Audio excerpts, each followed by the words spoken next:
g'day again. Right, I am back. Now, I sat there and took the beer off him, drank a beer, we had a chat, and he left. Now, he left on the Monday morning, and I told him about my shrimp nets too. Now, in Echuca, I forgot to add, in Echuca, I lost my shrimp nets. Right, I had them stolen. I had one stolen, 100% stolen. It was triple knotted to a tree. There's no one on it, it fell off. Because one, in the first place at Echuca, it had, well, I hope it did, because the young guy was there the night it disappeared. But it was really windy overnight as well, so I'm not going to blame the young guy, I don't know. I had money stolen off my canoe in Renmark, which was well after this, only about a week ago. So I'm accusing somebody there, because I was still near the thing, and I was snickering and laughing and that, and so that I got a funny feeling it was them, but this young guy, don't think so, 23-year-old, I don't think it was him. I think it was just a wind. I don't know. I'm not 100% sure, but I'm assuming it's a wind, right? That's why I said I lost it. That's what, even at the start, I said I lost it, right? So I lost that one, and that's why I triple knotted the next shrimp net to a tree in the second spot of the Echuca, because this was on the very last night that I was at the first spot of the Echuca. Very last night, the wind was really heavy. I told the young guy, if you see a net in the river, because the river will go down, I knew that. If you see a shrimp net in there, just keep it. It was my one. I've lost it. You can have it. It's yours. Right? That's the deal. So he goes, yep, no worries. So I left there, blah, blah. Now, I told this old guy about the shrimp nets, and the last two I had, after Echuca, had gotten chewed up because of the boats pushing them around in the water. Now, with these shrimp nets, because the boats were pushing them back into the actual bank, and they weren't in the water anymore, I had to set up a system. They're actually starting to annoy me now. Because I'm trying to talk, they're actually starting to annoy me a bit. Don't matter. It's part of the trip. It's part of the thing. They haven't annoyed me beforehand, except for that one day, like I said, with the koala.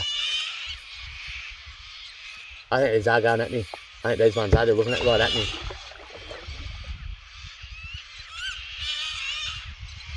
And they're all almost doing it in unison. There's two of them in the tree here. They're doing it almost exactly the same time. Ah, that's amazing. I've never seen that before.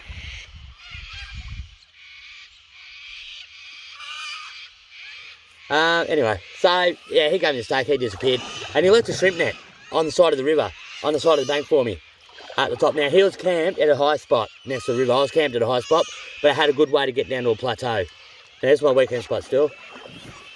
It wasn't much of a plateau, so I couldn't use it as a permanent spot.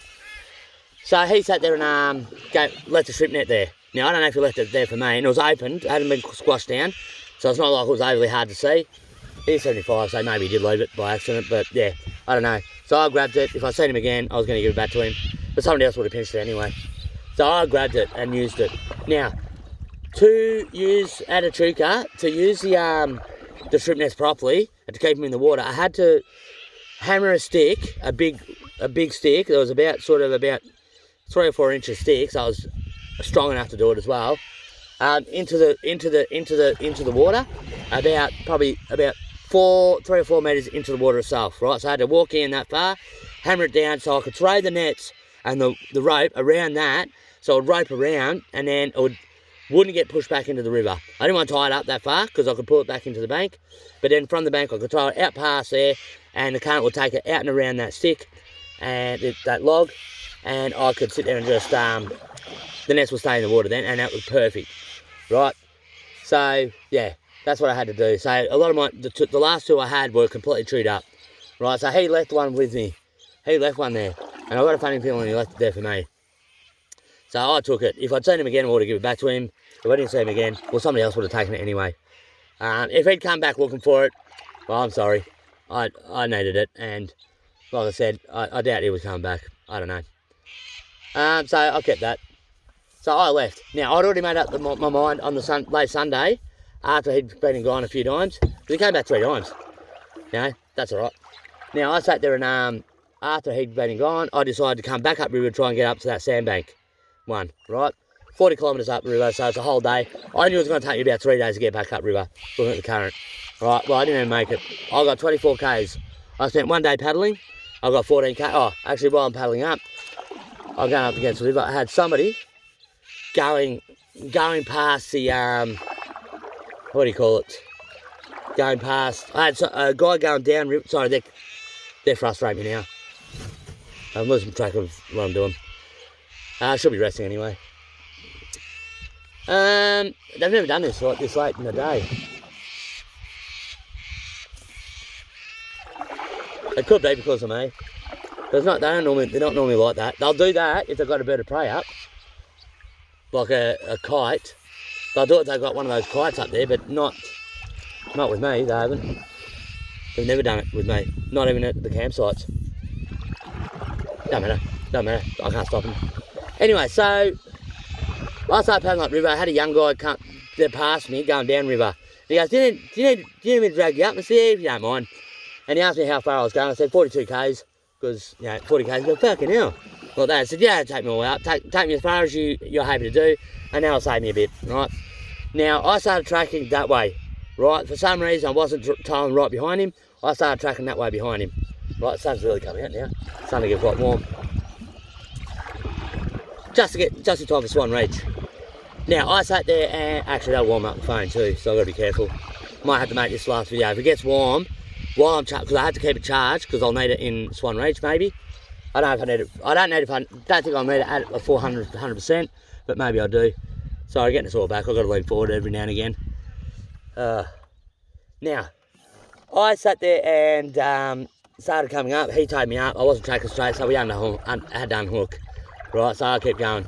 Now, on the very first day, now, pretty much as soon as, because I had my shrimp nets, right? I had a small shrimp net that I had a young kid gave me, a young guy, about a teenager, had given me from one of the groups in Echuca. He said he found it last time he was up, and he thought I might need it. So he gave it to me, which is nice of him. So that was a really small one. That was only about 35 centimetres by about 15 centimetres, and it was one of those really round ones, a proper round one, right? Spring-loaded one that you can sort of clamp up like a normal shrimp net.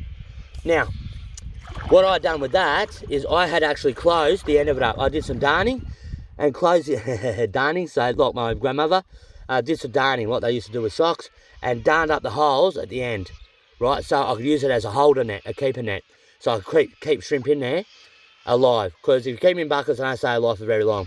You keep them in the net, in the river, and that's what I did, right? So that's what I had. And I had that on the back of my boat, keeping it in the river water. So I don't know if you have to keep it on the river floor, if it's just the river water. I was going to test it out. So I'm paddling up with that in behind me. Now, after he'd unhooked from me, after the young guy had unhooked from me, I sat there and started thinking, oh yeah, no worries. And I thought, oh, hang on, what about these shrimp? Are they still alive? Because he would have pummeled them a bit too. Like sitting there, like they would have got hammered, going so fast in the water. So I thought, oh, they still alive, did they drown, what's the deal? And I grabbed it, so on the rope, sort of behind my net, so I dragged it up, and they were about 2 or 3 feet behind me. So I dragged it up, and sat there and had a look at it. And as soon as I pulled it out, I sort of could feel the boat speed up just a little bit. And I'm going, oh, hang on a second, like this. And I looked at the bank, and I could say, oh, fuck, I'm going a lot faster, like this. And I've looked at this shrimp net, and I've gone, don't tell me, like this. So I'll throw it back in. So I'll stop paddling. And the wind's just starting to pick up a little bit. I'm getting a little bit of a headwind. A tiny one. And I looked at the shrimp net, I got, don't tell me. So I threw it back into the river, and sure enough, it had, it slowed me down. It was creating so much, just tiny net that's got holes all through it. I mean, it's still, like water can get in there quite quickly, but yeah, like it's just creating so much freaking drag, and I've gone, oh no. I was like one of those, boing, whack my head, I was making so much better time.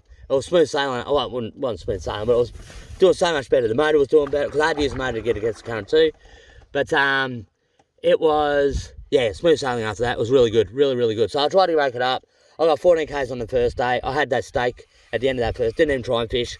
I didn't worry about it. I had the steak. There's something over there. Where's my binoculars? Binoculars. There's something over there. I don't know. It's got writing on it. My binoculars fog up every now and again. I don't know what it is. I can't see. It's blue and white, whatever it is. Doesn't matter. But I don't know what it is. I'm not too worried. But like I said, I don't have nothing else to look at. I've got trees. I love nature, but there's these swallows. Hopefully, actually, I'll get this one. I'll unplug it and get these in front, because if you see it, you might be able to see them going at the front of my bow. Let's have a look. I haven't actually had them do it for a little while. let's spin that round. Can you see the front of the boat? Yep. Let's spin that round just a little bit. How close? Let's do it a bit closer. Nah, I'll go out a little bit. That's the cliffs I'm next to. You see how big they are? They're quite big. But even there, they're teenagers compared to the really big cliffs. No, teenagers. Oh, there's a kite up there. If I bring it in there, you might be able to see it up above me. It's quite hard to see in the clouds. I can't see it in the map, in the thing, but you might be able to see it flying around. And if I go around this way, I don't know if it's going to be quick enough. You should be able to see a couple of pelicans flying over. None of the birds. I don't know if you can see. I can't see it. You might be able to see it in the thing. Anyway, I'll go back to the normal view. A couple of pelicans. I wanted to try those after I seen them first, because I didn't really see pelicans until nearly Mildura. Probably after Mildura, I think. Or Renmark. I can't remember which one it is now. No, I'm pretty sure I've seen a couple of Mildura, but then I didn't see them, start seeing them a lot until closer to New South Australia. Actually, I'll go through that a little bit later when I explain it too. Now, so I sat there. There was a couple. The reason I turned my phone around is because a couple of swallows or swifts or whatever. Oh Jesus! Give me a second. I'm back. Sorry about that. I've been talking for so long. I haven't had a drink. So I had a bit of a drink and a bit of a pee, and now we're back on track. Those birds are gone now. Alright, that's fine. Now, what was I up to? Paddling up. Oh yeah, so I think I got to the keeper net. So it was creating so much drag. So I sat there and took it out, and I sat there and looked at it, and I've gone, oh freaking hell, it's created that much drag, and it was pretty much smooth sailing after that. I can't really remember if I said anything after that. But yeah, so I sat there and dragged that in the boat. I just filled up one of the water buckets. I didn't even take the shrimp out of the net. I just filled up the bucket and just dunked the whole net into the water and kept the thing out. Now I started making a bit better time. I got 14 kilometres on the first day and got to a campsite. Ate the steak. It was fine. It was really good actually. It was more than just fine. Now ate the steak and then sort of set off the next morning. Now because I was using the motor, normally I set off as soon as I wake up to sunlight and pack up straight away and leave. Right, that's what I've been doing here, and that's what I was doing before Gunbower as well, and before a chook and all that sort of stuff. Basically, as soon as I get up, I just get in the boat and start paddling. Oh, there's that blue and white thing. I don't know what it is. Might be a tractor of some sort. I can't see it because of the trees now. I would have been able to see it quite well. I don't know what it is. I'm gonna see if I can have a quick look at it. See if I can work it out. It doesn't really matter if I can't work it out. Well, I'm going to get a chance to see it here.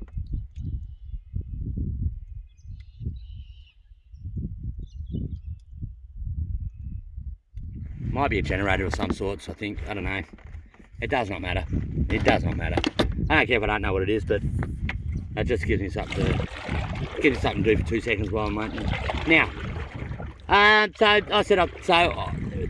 Normally, sun up to sundown is pretty much when I'm paddling. But because I was needing the motor as well, I had to wait for my battery to charge up enough to use the motor. So I sat there and couldn't start until about 10 o'clock in the morning and finished at about 4 o'clock in the afternoon on the first day. Same on the second day. It started at 10 o'clock, but on the second day, I completely stuffed my battery up, I think. Well, I did. I completely stuffed it up. It's all right now. But I completely stuffed it up and I had to finish. It was just done by about 2 o'clock the next day. And that was at nursery bed number 2 on the Gunbower Island. I'm trying to think. I think it's about 650 kilometres, 600 kilometres into the Murray, I think, roughly. If I remember correctly. Yeah, I'm getting a headwind. I'm going to have to put it down here. It's got to turn me around. Just give me time. Because I can't turn around too far. Because if I do, I'll never get back around. Oh, I do, but it's a real pain in the ass. Alright, you have to look at my mug. Sorry about that. Yeah, so I got to nursery band number 2. Right? I was aiming for nursery band number 3 because I knew that was a pretty good one. I put my map that, because I went past some campsites and put in yes and no. or question mark to ones that, you know, question mark obviously maybe I'll stay there for the winter, you know, in case I can get back up. You know, so at least I don't have to try and find them on the way back down again, on the way back up again, right? Feels like I'm not in the centre. Let's get across a bit. That's better. I don't know, it's not overly important, but yeah. So I sat there and got to nurse band number 2, and that was a really good spot. That was going to be my winter spot. Now, that's where I started setting up all the traps. I had 8. I was in the middle of setting up my 8th one when I got caught by Past Victoria. They told me to pull them down. I think I told you about that. They drove me into the office, started saying about poaching and that. Don't say anything about poaching. Stop talking about poaching. I'm not going to answer any more questions, okay? I wasn't poaching. Blah, blah. I mean, they still could have booked me for poaching. I have no doubt that they could have still sat there and go, no, we're going to book you for poaching anyway. You look like you were, so that's what we're going to do. You got to prove that you weren't. Okay? They found my traps. They can prove I was. Technically, almost sort of technically. But then, you know, if I had gotten a solicitor, they would have been able to say, well, you know, where's he making his money? You find the money trail for his poaching. Blah, blah. Anyway, so that was over and done with. That was only 1 day's worth. They never got back to me at all. They caught me that day, they dragged me in, they spoke to me. When I say dragged me in, I went in voluntarily. After them asking me to do it. And they did say they were going to bring cops back if I didn't go with them, to be able to ask the questions and all that sort of stuff. And I said, nah, I've got no issues, I've got nothing to hide. You know, I'm just here to live off the land and blah, blah, blah. So anyway, so the first weekend I was there, I sat there, because I got there on a Wednesday, I think. So I would have gotten there on a Tuesday. Yeah, Tuesday. So I left Monday, paddled Monday and Tuesday, so I got there on a Tuesday. So on the Wednesday, I caught my first 2 fish, and they were freaking brilliant. They were both Murray cod and a perch. So they weren't carp. Now, carp, I don't think tastes any different to any other fish. I hate fish. It doesn't matter. All fish taste like fish to me, right? The only difference between carp and cod and perch is the texture of the meat. When you cook the meat up, cod, not a very nice texture to it. It's a very mushy sort of, I don't think it tastes like dirt. I don't think it tastes anything like dirt like people say. I used to say it too, just because everyone else used to say it. I'll be honest about that. I don't think I've ever eaten carp at all before this trip here. I used to go, oh yeah, it tastes like dirt, but that's just because everyone else says it. I don't think it does. The texture's different. Very hard to get a good texture out of it, and that's the only reason because I was overcooking it a little bit in a fry pan to try and get the fish to the texture of flake a little bit, you know, like what grilled flake would be like from a fish shop. And I was sort of getting that. It wasn't too bad at all. See, the cockies are gone. Nice and quiet again. Oh, ha, ha, ha, ha, ha, ha. As soon as I said that, I had one that's right in the distance going, whee! Bastards. I can hear. Oh, there's a bird of prey out there, that's why it's going. There's that's a kite. It sounds weird saying kite when it's such a vicious animal. Such a predatory animal. And they can see for miles. They can see for like a mile. Prey. Yeah. Absolutely amazing, the eyesight. Anyway, so I sat there and got there on the Tuesday. I caught 2 fish on the Wednesday and I thought this is a good start. This is a really good start because that is pretty much the first thing I'd eaten in over a week. Yeah, the first real thing. That is the biggest meal I've eaten in over a week. Was two smallish fish. Right, I had to catch the second one because the first one, and they were within half. I hadn't even finished cleaning the first one when I got the second one. So I'm thinking, oh wow, this is awesome. I'm not moving from here. I was still going. I'd already made the decision to make this my final spot because I knew I wasn't going to get uptown. I didn't want to. My batch was starting to get back to being good again, so I didn't want to mess it up. In the back of my mind, right in the very back of my mind, I still wanted to get up there, but I just didn't think I would be able to. This wasn't a bad spot. I had a pier. Somebody had made up a pier out of just branches, and it was a good one. Very good one. Held my weight quite easily, very easily. They'd done a very good job of it. The river went up and a bit down there as well. The river up and down a bit. Now, I sat there and I feel like I'm a long way from the screen. When I sit forward, I'm close, obviously. Now, I sat there and on the Wednesday, I had 2 people. I had quite a few people go through my campsite looking for a camp spot in a caravan. These 2 girls came through, right? One's about 30, one's about 50-ish, blah, blah. Now, they said, oh, yeah, we're just looking for a spot. I said, yeah, come back if you want. I'm not worried. I said that to everyone. It was a big space again. I'm a little bit knackered, actually. I've got to admit, because I'm talking and paddling at the same time. Now, they left, right? So they did the U-turn and sort of just bolted, right? Now, on the Thursday, I was down fishing next to the bank, on the bank, obviously, at about 10 o'clock. I don't know why I remember the time, but about 10 o'clock, they come up and said, oh, can you help us with the caravan? We can't get it unhooked. And I didn't recognise the girls. It was the same girls from the day before, right? So on the way down, we went round the corner to their spot, right? I said, yeah, no worries, I'll give you a hand. I'll have a look anyway. I don't know much about it, but I'll give you a hand. I'll try and work it out. Now, I sat there and on their way down, they said they wanted me to help them because they didn't want their boyfriends to know they couldn't do it on their own.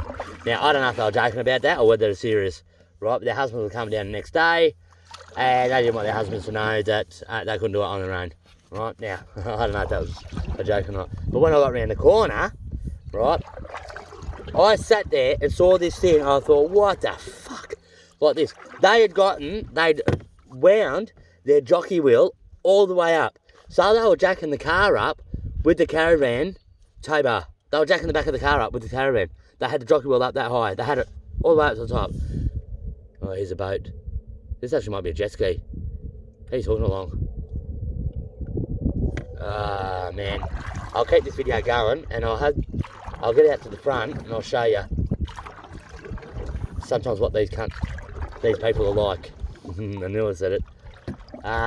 They do not give a shit about people in canoes, mate. They don't care.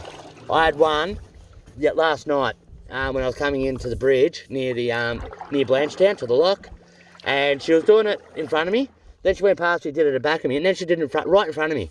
Right, she got the whole freaking river, and somebody in a canoe, she sits there and starts doing it next to her. Now, I know I've got outriggers, but it's still a canoe, mate. Now, I'm only that far off the top of the river, so any water can splash in. Anyway.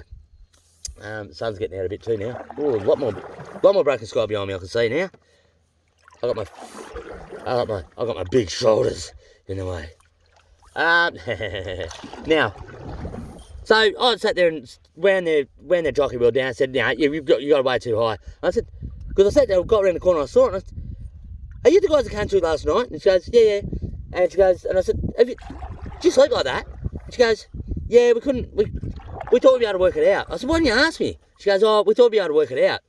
I said, Jesus, they sleep like that. It was literally like that. Now, not quite that much, but it was like that.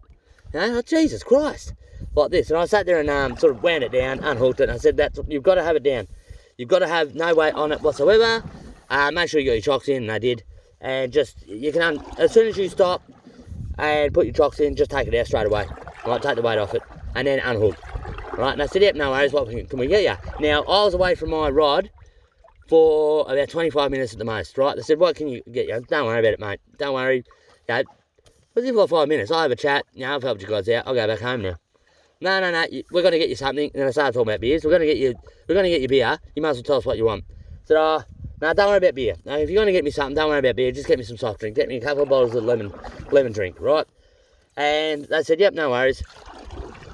So they did that. They got the soft drink and they came down and dropped it off down my end. But I also brought out a 6-pack of beer, VB cans. So they freaking nailed it. Perfect beer, right? And so I sat there and I kept that. I did keep it. I initially said, no, you keep it. I didn't do enough to warrant that at all. You know, I said, no, just wait. Because I said, take it. Your husbands will drink it tomorrow when they come up here. Your husbands will drink it. I said, no. Because the young girl, the older one, when I say young, she's 30. The older one's about 55-ish. And the older one did not like fishing, did not like golf. They're both things her husband loved, and she did not like it. She didn't really like camping much either by the sounds of it. But she would only come out camping if she could have one of those portable toilets. She was not squatting in the bush. That's the one thing she said. If it's camping where I have to squat, I ain't coming. Right? No, that's no deal. So yeah. So that's her. But the young girl, she wanted to have a fish. The 30-year-old, she wanted to have a fish. Never fished before. Didn't know how to put a rod together. So they asked me if I could do it for him. Right? She asked me if I could do it for her, and that's what the beers were for. I said, okay, yeah, no worries, I'll do that. No worries. I said, you didn't have to buy the beer though, but I'm going to keep them. And so while they were doing that, we were talking about, you know, what they do and what we do and what I'm doing and all that sort of stuff, because they saw the canoe there and like that, and saw the setup. And you get all that in there? I said, yeah, absolutely.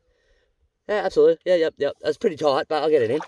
Ah, Jesus. Like this. And then And then I sort of told him, living off the land, what about food? Do you need any food? I said, no, just live on the land. Okay, I've got a couple of traps. Don't go in the bush, I've got a couple of traps going. And that sort of stuff. I didn't lie to them. I didn't lie to them. I lied to the next people that came through. That's for a reason. So told them, living off the land, not eating veggies or anything like that, just eating meat. And the old girl's a nurse, so she started getting worried about diabetes and losing weight and all that sort of stuff and whatever.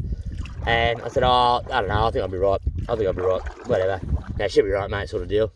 Now, I set up the ride, they left, and that's it, right, that's it for the day, and whatever. Now, they came back the next day, and I was down at the bank fishing, and they gave me this. Now, I'd caught on the Thursday when they had to start the rod and that and unhook their trailer. I had caught a big carp after I'd come back from unhooking their trailer, and before they came back with the beers, I'd caught a big carp, like a really big carp, right? So it was going to be a good feed. And then they came back with the beers. Well, I drank and never ate after that. So I drank those because I was still cold. 6-pack of VB cans. I drank them straight away. I didn't stop. I just look this, and I drank them quickly to try and drink them while they were cold. All right. So that was and that fish went to waste. I used it in my shrimp nets and just threw the rest back in the river. I wasted that one, unfortunately, but they're carp, they're vermin anyway, so that one didn't mind me too much. Actually, one of the things I forgot to mention at Chuka is I got a duck I didn't eat. I accidentally had a rock, a bluestone rock. It was about that big. I sort of flung it, and it would have been the first one I would have caught too. I'd flung it, and it had, I would have missed it. Right, but because the bird had actually flown upwards as I threw the rock, as it noticed me and I threw the rock, it flew into the rock, right? But because it was going up and flying away from me and towards the water, it actually flopped into the water and nature took it back. And it floated down the river. I couldn't get it out. The current was too strong. I couldn't get back to the river. I couldn't get to the river quick enough before it was off down the river. So the first thing I actually killed, I never actually ate. The first animal, apart from a fish, that I killed, I never actually ate. Because just the way it worked out, unfortunately. So back to Gunbower. So they came back the next day, and I was down fishing, right? And they're going, yoo-hoo! The two of them walking down. Their husband still hadn't come up yet. And they'd had this big box, big cardboard box. And I'm going, what have you done? What have you done? Right? Because they're going, we got something for you, and all that sort of stuff. Because they're quite fun girls. And I sat there and said, what have you done? What have you done? Like this. And a box full of veggies. Right? They sat there and had grapes, some fruit, and some veggies, right? Probably about 2 days worth, right? And I said, and the old girl goes, you've got to eat veggies, you've got to have this, right? You told us what you're doing, you've got to have this at least, right? I go, okay, no worries, all right, no worries. Like that, and it was a loaf of bread and a couple of other, and all that sort of stuff, right? Now, they also invited me down to their camp spot to say, come down and have a beer with us and have a chat and all that sort of stuff. And I said, yeah, all right, because I'd done that. Normally I'd say yes and probably not do it. But because I'd done that, I thought, yeah, no worries. Now, I thought also my inverter, is there anything else you need? I said, no, all good. I said, no, I totally figured my inverter, because my inverter was also going to charge my round clippers. I'll show you those when I do a gear trip. I'll do a gear video with my stuff. It's all straightforward pretty much, but I'll still show you a little bit more about how I lived and what I've actually got here. Now, I sat there and had a pair of the crew cut clippers, the round ones, right? And I was going to use the inverters to charge those. Right, they don't take batteries. I've got actual beard trimmers that take batteries, but the clippers didn't, right? Now, I didn't have the inverter, and I reckon I only had one haircut left at the most in it, right? I said, do you have an inverter? She goes, yes. I said, can I use it? Because I've got to remember this, I still had 6 months. Well, technically I still had 9 months on the river left, right? But 6 months at Gunbower still. So I said, so I need to recharge them, right? And I didn't think to recharge them at Chuka, right? Didn't even twig to sort of just go to a toilet, because it takes 3 hours to charge it full, I think, and I might have found somewhere to go. But anyway, so I sat there. Actually, I could have done it at, I don't need it now anyway. I've got enough charging it. So I said, do you have an inverter? Can I charge my clippers? And I said, yep, no worries. So I did that. So I went down, took my clippers down, and I got a full charge there, and I was able to have a chat with them. Now, what this young girl had done is, because while she was up at my end with the fruit still, she said, oh, yeah, I need you to redo my rod. And I thought she just meant put new hooks on and all that sort of stuff. And she goes, no, you need to reline it or put all the new line on it. I said, what do you mean? I was full. Like that, and she goes, oh, yeah, I've gotten a lot of snags. I said, look, 300 of them. So just you know, like, what she was doing, she was casting in, right, and then when she get a snag, she'd cut the line off at the spool, at the reel, not let it break, because she's worried about her, and this is what, oh, that's why I turned it round. Let's see if I can get to this, because he's up here again. I forgot why I'd sort of, so we get this up, he's quite a fair way up still. So he's not too much of an issue at the moment, and I can't see my screen properly. Now, she had been cutting the line off at the reel, so she's cutting off 20 metres of line, 30 metres of line every time she gets a snag, right? So, well, probably, that doesn't sound, because she would have only got about, because she had 25 pound line, about the same size rod as me, so she would have only got about 70 metres, so she's cutting off about 10 metres of line every time she got a snag, right? 10 or 15 metres of line every time she got a snag. So, so I had to re-spool it for her, right, and do the thing, and I showed her how to do it. She wanted to know. Not that I didn't want to have to do it again. She just, oh, can you show me how to do it? I said, yeah, no worries. I'll try and show you the knots, but you're not going to remember those. You'll have to look those up online. I'll show you how to do the knots, but you're probably not going to remember them. So I showed her. I don't know if she ever did it again or whatever. And I sat there and did that, stayed there for a while, had a bit of a chat. I went back the next day to get my clippers. They invited me down. Actually, oh, I hope you saw that. I don't think you would have. I don't think you would have. There was a kite. I better pray you'll see it in front of me. Oh, man. I can't see the tree that they were in front of. Let's see if I can see the tree that I was in front of. Where's the start coming into the... Oh, yeah, you might have seen it. You might have seen it. There's a bird of prey that actually just went into the water and grabbed the fish. Just grabbed the fish out of the water. That is awesome. I hope I got that on camera. I reckon it should be. I reckon it should be on camera. Don't know. Might be too far away to see it, or it might just not. It was to the right a bit. Anyway, so that'll be good to see later. So yeah, so I showed my clippers, and they were actually up there to spread ashes as well. There was one of their friends, or one of their friends' dads, or someone had actually killed themselves at one of the campsites on the river itself. So they were up there to do that, and I sort of twigged that. I sort of started thinking that the reason they came to my spot is maybe it was at my spot. And I sat there and said, oh, you don't need my camp spot, do you, for this? He didn't kill himself at my camp spot, did he? Because they were going, I think what they were saying, because it sounded like there was more people up on the river at other campsites. I said, you don't need my camp spot. It's not my campsite that he did it at, did he? And he goes, no, that's another one up the river. There's other family, we got other family up here that are sort of near there or something like that. They said something on those lines. I didn't quite catch that bit. But yeah, I didn't want to talk about it much anymore either. I told him I spread my dad's ashes. So, you know, both of us have had that sort of a trip up here. So that's the first chance they got to do it since COVID, because he'd actually killed himself about 15 months beforehand. So it's the first chance they really were able to get together as a family and do it, they were saying. So it's not the best of circumstances for them either, for that trip. So they sat there and said, oh yeah, we're going to be pretty loud on the Saturday Arvo if you want to come down and have a drink with us then as well. And I said, no, that's a family thing, man, I'm not going to come down.